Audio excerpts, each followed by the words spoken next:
జై సీతారాం. పోన శ్లోకాల రెండవది శ్లోకాల్లో మనం చూసాం నారదరు శాపం తగులుతుంది అనిసి ఎక్కడ ఒక్క తావులోని ఉండహండ అన్ని తావు సదా సంచరించుతూ ఉంటుంది. ఇట్టొక్క శాపం తవల పోయే దేవర్గలాహ్ అసురర్గల్హ్ దేని మనకు కూడా ఇది ఒక వరప్రసాదంగా తవలహొయ్యే మన భక్తి అనేది ఏమి అనేది మనకు తెలుసుంది వచ్చింది.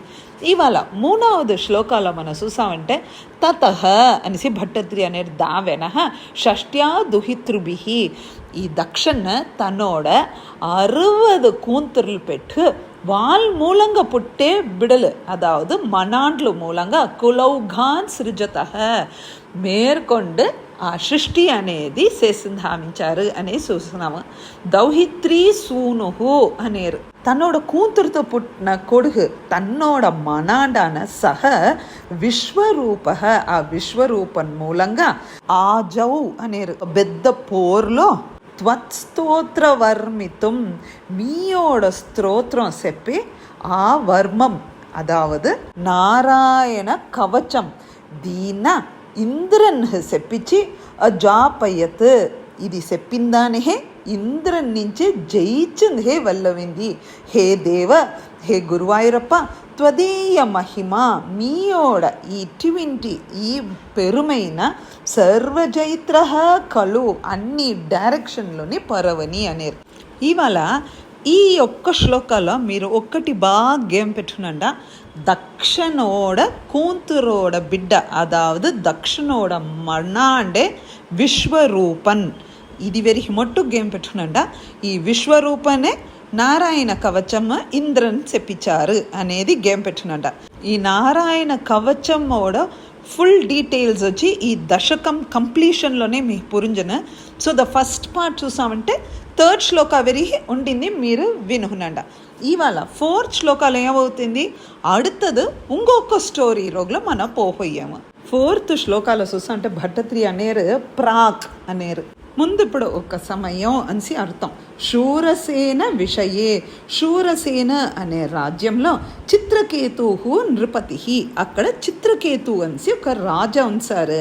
పుత్రాగ్రహీ కిల ఆతండు బిడలేదు అనే వార్త నుంచి అసౌ ఆతండు అంగీరస ప్రభావాత్ అంగీరసర్ మునివరోడ ప్రభావం నుంచి ఏకపుత్రం లబ్ధ్వా ఒక కొడుకు పుట్టినారు. తత్ర సపత్ని సంగ్రహి హతే ఈ మెవత్త ఉండే వైఫ్స్ ఉండారేహా ఆ చిత్రకేతుவோட మెవత్త వైఫ్స్ లాగా అవల ఏరా ఇది దీనియోడ బిడ్డ మొట్టు పుట్టింది మన ఒక్కరు బిడ్డ పుట్టలేదే అనే ఆ కెట్ట బుద్ధి నుంచి వాళ్ళు ఏం చేస్తున్నారు ఆ బిడ్డను సంపిస్తున్నారు. తవమాయా అవశః అముహ్యత అనేరు భట్టత్రి. ఇట హే కృష్ణ నీయోడ మాయలో సిక్కుండిన ఆ చిత్రకేతు రాజా తన్నోட బిడ్డోட మరణం వినిసి మయంగే పడితున్నారు అనేరు.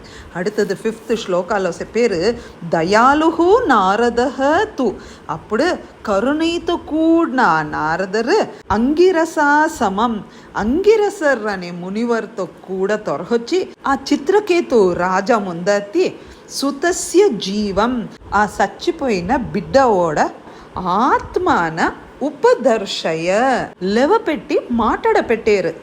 ఆ మాట్లాడపెట్టేప్పుడు ఆ బిడ్డ అనేంట కస్యపుత్ర అస్మిన్ నేను దూరోడ కొడుకు అనేసి ఆ బిడ్డ అడివేప్పుడు ఇతి తస్య గిరా ఈ వార్తలన్నీ విన్న విమోహం త్యక్వా அடுத்த నిమిషం ఆ రాజాకు ఆహా ఇది ఏం మన మోహంలో ఉండిండాం ఈ మాయే అనే వలలో మన సిక్కు ఉండిండామే అనేసి తన పురుంజ త్వదర్చన విధౌ నృపతిం న్యయుంక్త రాజా టక్కునే ఇది అన్ని మనకు తేవెల ఆ భగవాన్న అడంజేది మొట్టే మనోడ నోకం అని చెప్పి రాజా లెవిస్తున్నారు.